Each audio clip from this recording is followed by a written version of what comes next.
नमस्कार प्यारे दोस्तों, कैसे हो आप सभी। उम्मीद करती हूँ कि बहुत अच्छे होंगे और अच्छे से पढ़ाई भी कर रहे होंगे। दोस्तों, ये वीडियो पढ़ाई से संबंधित नहीं है, लेकिन मैं कहूँ कि संबंधित है भी, क्योंकि आज है गुरु पूर्णिमा और गुरु पूर्णिमा का विशेष महत्व होता है। और हम सभी एक गुरु बनने की, शिक्षक बनने की तैयारी कर रहे हैं, तो हमें ये सारी चीज़ें मालूम होनी चाहिए। इसीलिए मैं छोटी सी कहानी या फिर कहूँ कि प्रेरक प्रसंग आपके सामने लाई हूँ, जो आपको सुनना चाहिए। उससे आपको ये पता चलेगा कि मैं आपसे क्या चाहती हूँ, और आप मुझे कमेंट करके बताना कि आप मेरे से क्या चाहते हो, ठीक है। तो चलो मैं स्टार्ट करती हूँ आज की वीडियो। दोस्तों, छोटी सी कहानी है जो मैं आपको सुना रही हूँ, तो आप सुनिएगा, ठीक है। ये कहानी है किसके बारे में? महर्षि दयानंद सरस्वती के बारे में। आपने उनका नाम सुना होगा, तो उन्हीं के बारे में छोटी सी कहानी है। 3 साल तक दयानंद सरस्वती ने मथुरा में दंडी स्वामी ब्रजानंद जी की पाठशाला में विद्या ग्रहण की थी।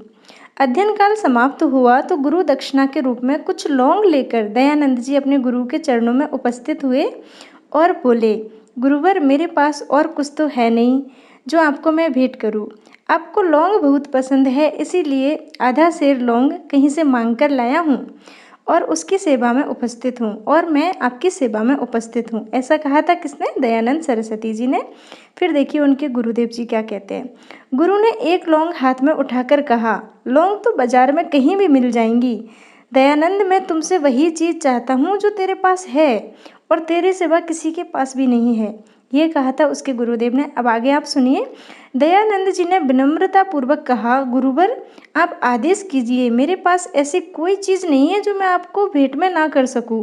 मतलब कि मेरे पास जो भी चीज़ है मैं आपको देने से बिल्कुल भी इनकार नहीं करूँगा, आप आदेश कीजिए।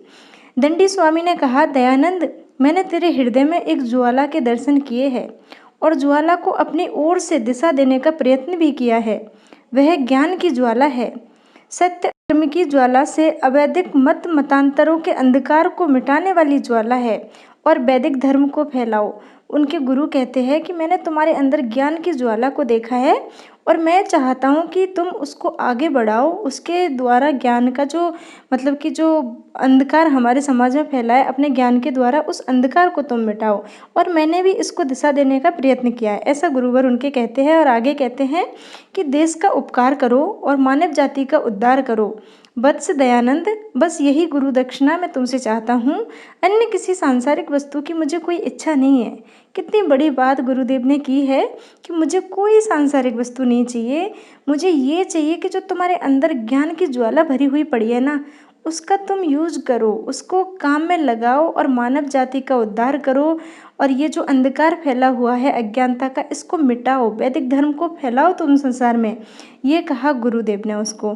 फिर गुरु, ये जो हमारे दयानंद सरस्वती है, इन्होंने ये बात सुनी और क्या कहा, उस विवेक बुद्धि को गांठ बांध करके, मतलब कि जो इन्होंने बात अपने गुरुदेव से सुनी उसको पल्ले में गांठ बांध ली। गांठ बांधने का मतलब अपने मन मस्तिष्क में उस बात को बिठा लिया, और मतलब कि उस बात को बांध करके, गांठ बांध करके बाल ब्रह्मचारी दयानंद जी ने गदगद कंठ से कहा कि जो आज्ञा गुरुवर। तो गुरु दक्षिणा के बारे में आपको ये मालूम चला, महर्षि दयानंद सरस्वती की छोटी सी बात है। अब इसी के संदर्भ में मैं अपनी बात जोड़ना चाहती हूँ। मैं आपको जो भी पढ़ाती हूँ, जितना भी पढ़ाती हूँ, मुझे कोई सांसारिक वस्तु या फिर कोई लोभ लालसा ऐसा कुछ भी नहीं है। मेरे चैनल का या फिर मैं कहूँ आपके चैनल का और मेरा जो उद्देश्य है वो सिर्फ इतना है कि आपको सफलता मिले। देखिए, नौकरी हर किसी की लग जाती है, कोई बड़ी बात नहीं है। लेकिन नौकरी लगने के बाद आपके अंदर जो बहुत अच्छी अच्छी चीज़ें मैं देखती हूँ, कमेंट से जो मुझे पता चलता है, आपके किसी के अंदर कुछ अच्छा है, कोई गाता अच्छा है, कोई लिखता अच्छा है, कोई एक दूसरे को बहुत अच्छे से समझता है, कोई किसी को गलत भी कमेंट में बोलने का प्रयास करता है, तो एक दूसरे के उत्तर देके आप एक दूसरे को समझाते हो। तो आपके अंदर इतनी अच्छी अच्छी जो चीज़ है ना, इनका सम्मान कब होगा? जब आपको सफलता मिलेगी, आपकी कुछ समाज में पहचान बनेगी। इसीलिए आपकी पहचान बनना बहुत ज़रूरी है, क्योंकि अच्छाइयाँ तो आपके अंदर बहुत ज़्यादा है। मैंने देखी है खुद कमेंट्स के ज़रिए। आपके अंदर माता पिता के, आपके बड़े जो भी दादाजी, नाना जी, नानी जी, या फिर आपके आस पड़ोस, भाई बंधु जो भी है, या फिर आपके खुद के व्यक्तित्व में जो अच्छाई है वो उभर के सामने आती है। और जो आप लिखते हो, जो आप बोलते हो, उससे सारी चीज़ों का पता चलता है।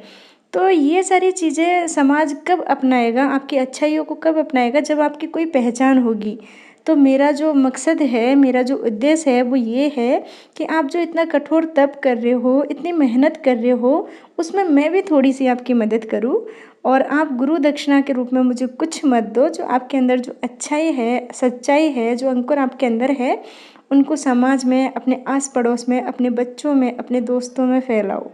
ये मेरा संदेश है आपको, ठीक है दोस्तों? चलो हम अब नेक्स्ट वीडियो में मिलेंगे। यही आपको बताना था और ये छोटी-सी कहानी आपको सुनानी थी जो मुझे बहुत अच्छी लगती है। मुझे लगा कि मैं आपको आज सुना ही देती हूँ, इसको तो मैंने सुना दिया। ठीक है, ओके, बाय-बाय।